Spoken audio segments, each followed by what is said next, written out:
What's the best way to become a more positive person?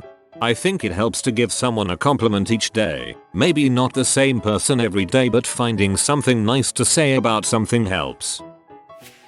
A few things I can think of. Notice positive things in others and tell them X. You tell the funniest stories. Your boots are cool. Spend your free time with good people, not toxic ones. Practice doing good deeds X. Help your elderly neighbor carry in their groceries if you see them struggling. Do a couple hours of volunteer work for a charity you believe in. Take time to appreciate the small things X. The flower blooming in your flower pot. The co-worker who's running to get coffee and asks if they can grab you one. Incorporate some physical activity into your routine.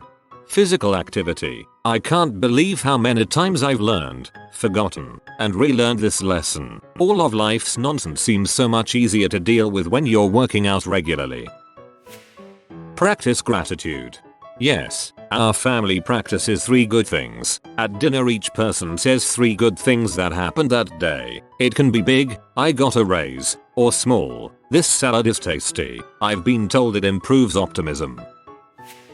Changing your perspective is a great start. For an example, overly apologetic people have a habit of nagging their faults. Sorry for waiting on me equals thank you for waiting up for me. Sorry for talking your ear off equals the conversation was enjoyable. Thanks for hearing me out, etc. I also believe that finding hobbies to burn your excess energy is a positive, and keeping yourself from being too idle results in a healthier outlook on yourself and life. Gym life goes without saying, but I find that people who generally work out are happier in the greater scheme of things. Also, gym culture, from personal experiences, has always been a happy, supportive one. Whoa, I really needed to hear this first one. Oftentimes I apologize so much that it sometimes annoys some of my friends, and while I have been trying to apologize less, I feel that this alternative would be more comfortable for me.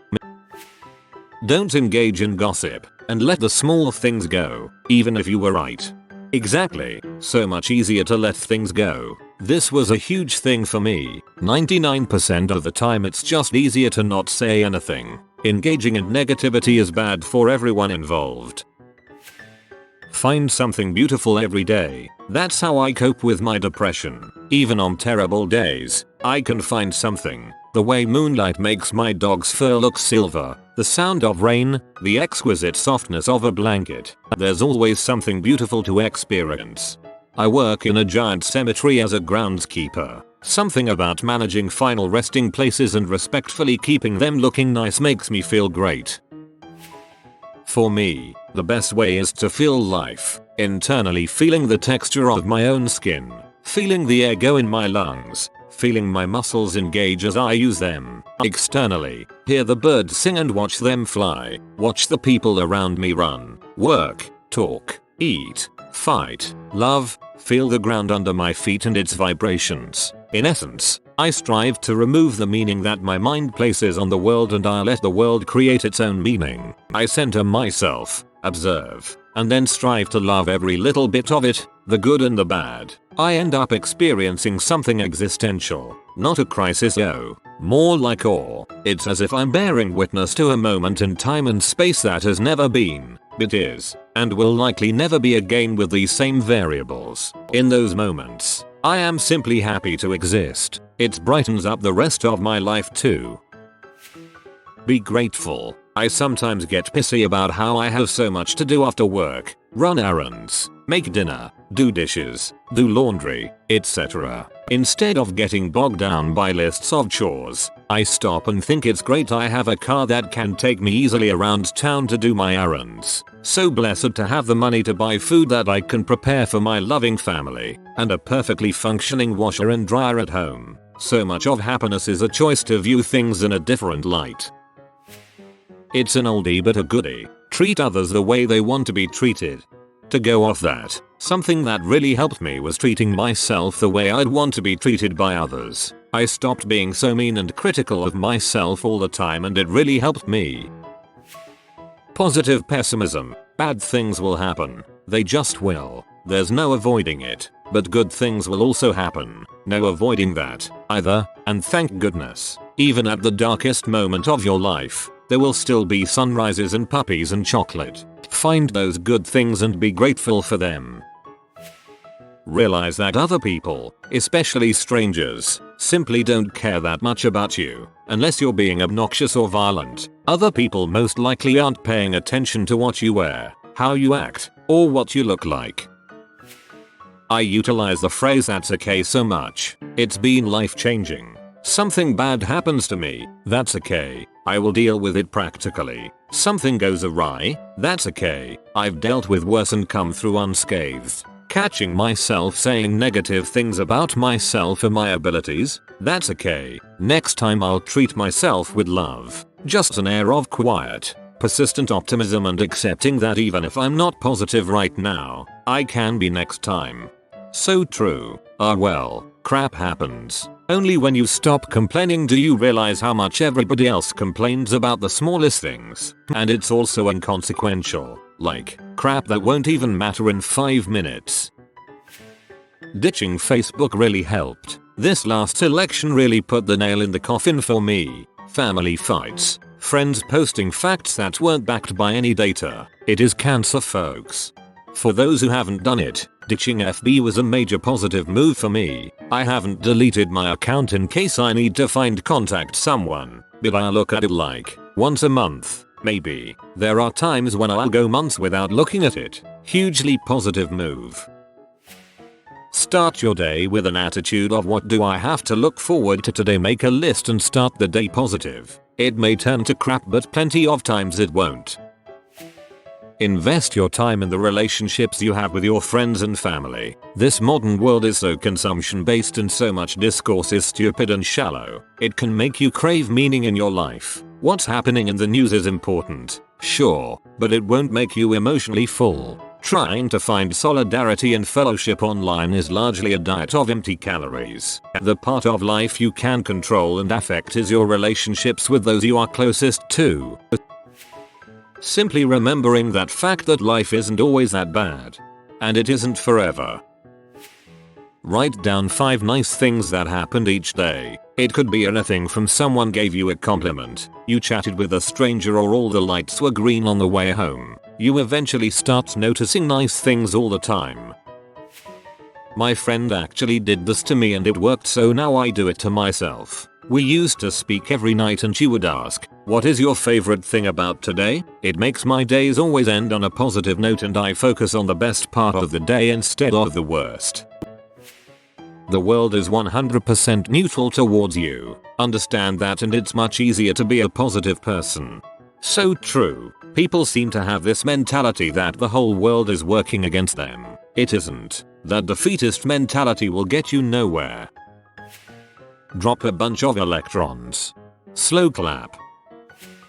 Help everyone you can. My parents taught me to always do what's right, as long as the only inconvenience to me is not any resource I'd call limited. A good example is from when I went to see Avengers: Infinity War with a buddy. There was a guy in a wheelchair with his girlfriend's sister friend, and when they got into the theater, the ground level row was apparently too full for their group, who hadn't yet arrived. So they decided to go up a few levels to a row where they could reserve enough seats to sit together. His female companion tried to help him up the steps, but she was visibly struggling with his weight, and despite the theater being packed, nobody stepped up to help until I did. I let him put most of his weight on me while still allowing him the dignity to take whatever steps he could on his own. However slower it was than me hauling him up like a sack of potatoes. Then I went down and brought his folded wheelchair up to him, because he'd been planning to leave it at ground level. Then, after the movie, I checked to see if he had someone who could help him back down to ground level before I split.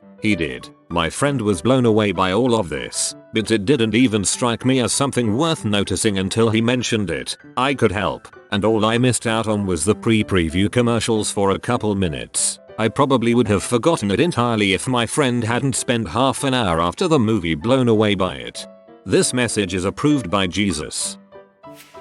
Stoicism. Read the book A Guide to the Good Life. Realize how much you have to be grateful for, and how easily it can all be taken from you. Understand what aspects of your life are your lizard brain seeking pleasure, avoiding pain, and control those tendencies. Fill your life with the things that give you true joy, rather than simple stimulation, pleasure, and comfort. Realize when you're letting your emotions control your reactions, and get in front of them. Be in control of your emotions and don't let things disturb your tranquility.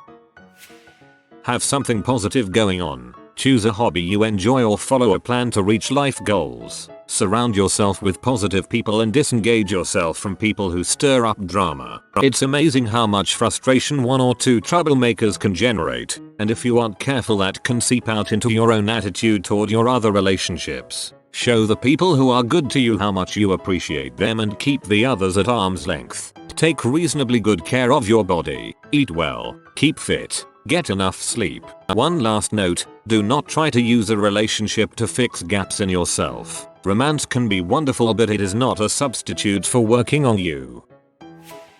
For me it was antidepressants. I wasn't able to stop the cyclical negative thinking. For sure not for everyone, and I tried for years to avoid taking them. But TBH, I'm way less negative now. Like before, even the tiniest issues pushed me over the edge. Now I can make eye contact with people and I feel like I have a future. I tried avoiding, suppressing, but couldn't stop believing I was useless, worthless, just a bad person. I still get the occasional episode, but man, I wish I took those SSRIs years ago. Would have saved me buckets of pain. I think people just don't understand that the brain is an organ like your heart. Nobody tries not to take heart medication. My cousin committed suicide because he decided to take on mental illness using diet and exercise. Please try the meds. Stop comparing yourself to people and stop caring what they think about you. That's literally the root of a lot of our problems. And if you take that away, almost immediately you become more positive. How does one do this? Exercise, especially if it's a social manner such as group hiking or dancing. The dopamine release will completely change your daily happiness, and in doing so, your outlook improves. Once that happens, you won't have to purposefully do any of the other recommendations. They'll come naturally.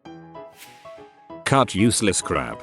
Basically, look at your daily routine or what you do on the weekends and decide what is good for you and what isn't. The concept behind that is breaking addiction and routine spice up your life. Get your brain going and you start to see what you can do with a little dedication. Some personal experience. 1. YouTube. I love watching stuff on YouTube, however at some point I realized that it takes up too much of my time, so I started looking through my subscription list and threw out anything that doesn't interest me, at least 90%. 2. Eating. This might seem out of place, but a healthy diet boosts morale immensely because you reinforce your self-esteem and you have more energy to spend. I basically completely cut chocolate and too many saturated fats and carbohydrates in exchange for more fiber and less sugar. Also, eating less meat is good because of the environment. At first you might experience mood swings when you break your habits, but it can and will pay off eventually. Ditch social media. It's not the easiest option, but it's something that worked for me personally. I cut off any negativity around me and generally stopped hearing bad, negative, toxic news. That included cutting off some people in my life, but things have really improved. Assume best intentions. If you are new to the channel, you can subscribe. I publish new videos every day. Until then, check another video.